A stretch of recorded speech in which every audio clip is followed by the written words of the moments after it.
More than 300 men and boys who were rescued from a house where they were abused for days have been reunited with their families.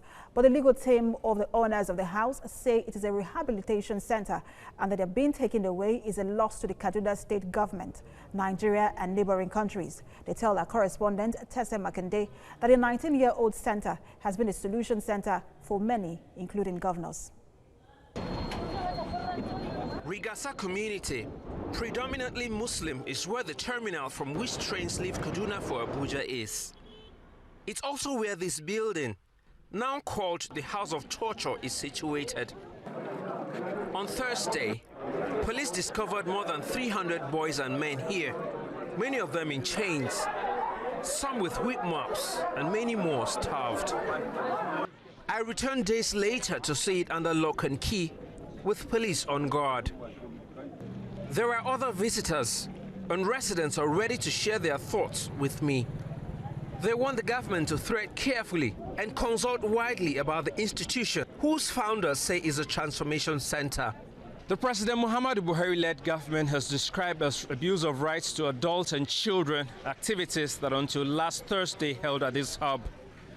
It has also commended Muslim authorities for dismissing the notion of it being an Islamic school.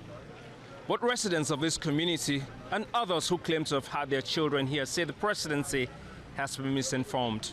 I brought my child and I'm 100% satisfied with the school, the way they take our children, because we have started seeing improvements. From their various houses, they used to bring food to them. And then someone that their houses are poor, they used to give money for their feeding.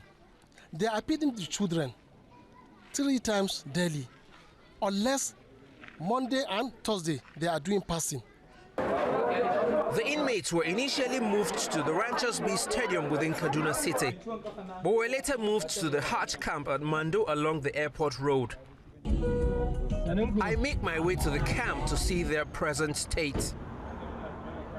Here, I am told many of them have been told to go to their families. I make my way in, and they are not the only ones. Government officials and security personnel are also here.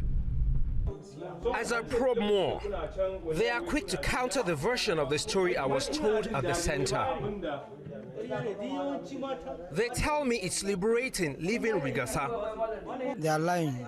Those people that are saying all this, they are the member of the principal. They are the member of the school in charge because he always bribed them. I will never like to go back to that school anymore.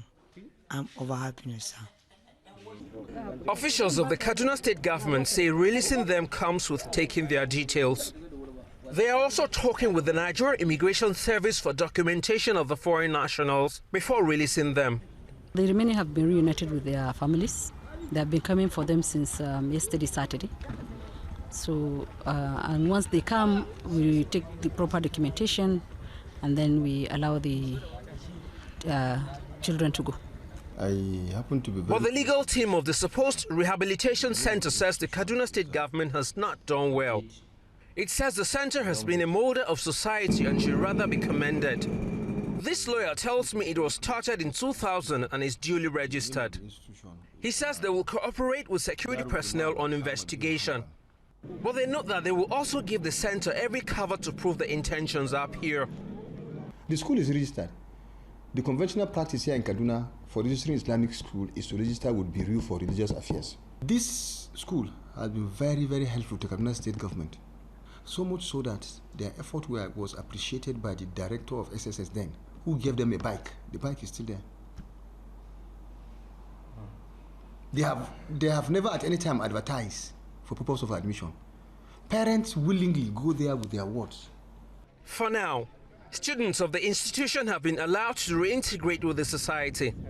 Some loved ones came to pick theirs. It's yet to be seen what will become of this center. But those behind it say they've never done nor meant evil. It remains under lock and key.